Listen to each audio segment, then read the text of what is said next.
Всем доброго времени суток передает и показывает Тенкин. Ну что же, настало время открыть новую рубрику «Учебная мастерская», где я буду рассказывать о экипировке игры Azur Lane.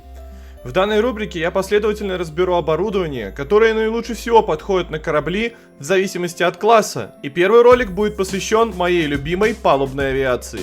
Прежде чем перейти к детальному обзору, стоит сказать, что я не буду рассматривать каждый самолет под микроскопом, а только те, на которые стоит обратить особое внимание. То есть самые полезные, к которым надо присмотреться, или хотя бы те, которые можно использовать, если нет самых наилучших. Также я не буду сидеть и сравнивать характеристики, только если надо будет выделить как особенность той или иной экипировки. Итак, начнем с истребителей. Истребителей в игре много, и даже полезных среди них тоже предостаточно. Однако давайте начну с общедоступных, то есть не привязанных к какому-нибудь ивенту, и которые можно получить, если приложить усилия, и удача будет на вашей стороне. Первый истребитель это F-6F Hellcat, американский истребитель. Максимальная уникальность у данного самолета золотая, но и фиолетовый он тоже очень неплох. Hellcat обладает бомбами, то есть по кораблям противника будет свою лепту тоже вносить. Чертежи для получения данного истребителя золотой уникальности можно выбить в 5.2, а в будущем в 13.3. Также можно получить его из золотых и радужных коробок США. Hellcat очень хороший универсальный истребитель. Также как вариант крепкого универсала можно выбрать английский Сиафанг. Он тоже обладает золотой уникальностью, однако падает только с золотых и радужных коробок Великобритании. Если же вам не повезло пока что получить эти два истребителя, то как временную альтернативу можно взять японский Zero. Он быстро перезаряжается, однако урон по кораблям ниже.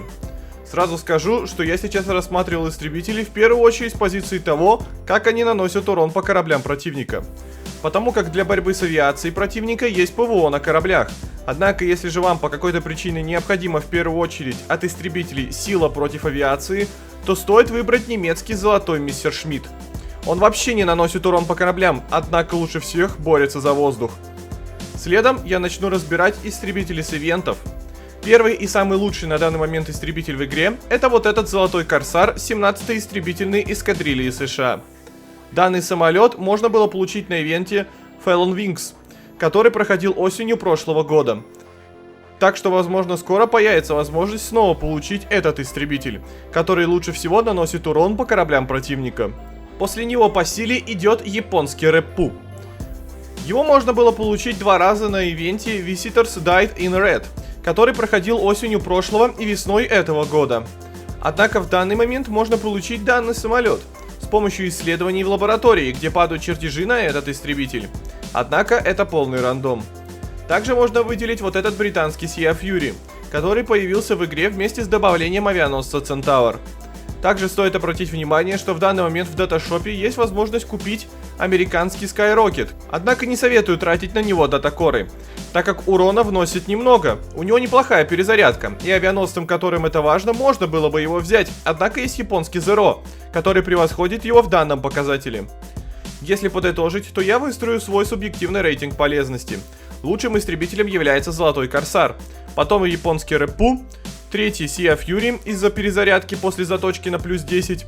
Четвертое место разделяют золотые Hellcat и Сиафанг. Следом я бы поставил фиолетовый Корсар. Золотого именно такого, к сожалению, в игре нет. Чертежи для него можно получить в 11.2, в будущем в 13.3 и в 3.4. Так что если будете доставать Акаги и Кагу, то нафармите чертежей для этого самолета.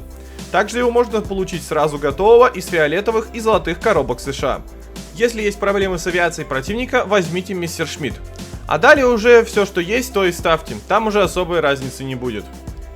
Переходим к торпедоносцам.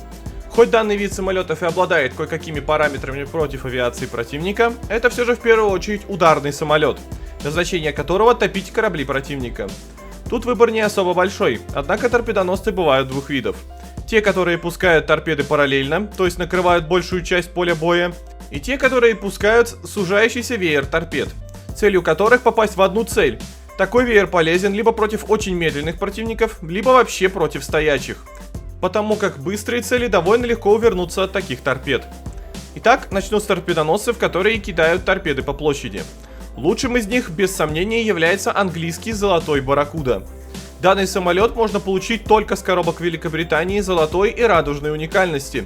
Однако его фиолетовую версию можно нафармить в виде чертежей в 7.2, которые тоже очень неплохие. Есть еще ивентовый Blackburn Firebrand, но о нем говорить смысла мало, он почти что такой же Барракуда, только чутка похуже. Также стоит сказать, что в даташопе в данный момент продается золотой британский Swordfish 818 эскадрильи. Он уступает Барракуде, однако у него есть свое собственное умение. Да, уважаемые зрители, помимо кораблей в игре Azur Lane, своими уникальными скиллами обладает и некоторая экипировка. У данного самолета умение позволяет замедлить на 60% в течение 8 секунд всех врагов, по которым попали торпеды с этого самолета. Тратить на данный самолет датакор или нет, я вам точного ответа не дам. Однако, если у вас есть необходимость в данном умении, то можете присмотреться. Далее перейду к торпедоносцам, которые стремятся попасть в одну цель. Лучшими из них является золотой японский Рюссей.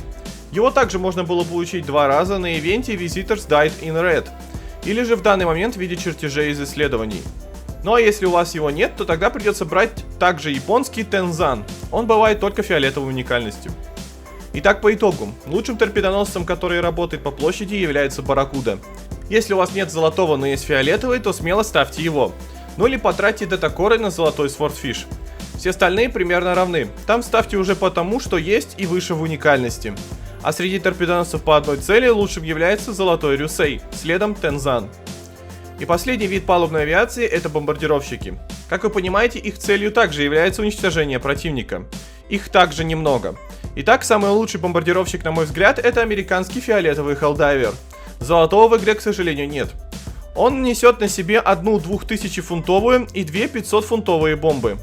Также существует золотой Destroyer. Он несет на себе 2600-фунтовые бомбы. Тут стоит пояснить. Дело в том, что у Helldiver есть одна 2000-фунтовая бомба. И из-за этого у самолета больше радиус поражения. То есть больше противников получат урон. Также, если все бомбы попадут в цель, все равно Helldiver нанесет больше урона. Да и перезарядка быстрее. Так что тут определенно Destroyer хуже, хоть и золотой. Так что, как видите, золотая уникальность еще не говорит о том, что экипировка лучше. На самом деле, по урону Destroyer превосходят даже фиолетовые немецкие юнкерсы. Однако они нужны по сути только граф Цеппелину из-за своего умения. Так что особых альтернатив тут нет. Снаряжайтесь в 3.2 или 11.4 и вперед выбивать чертежи для фиолетового Helldiver. Ну или попытайтесь счастье из золотых или фиолетовых коробок США.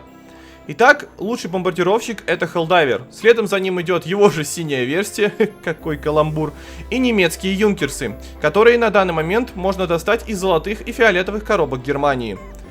А дальше чего уж хотите, хоть золотой Destroyer, хоть вот этот ивентовый Firefly. Все равно они все хуже Helldiver.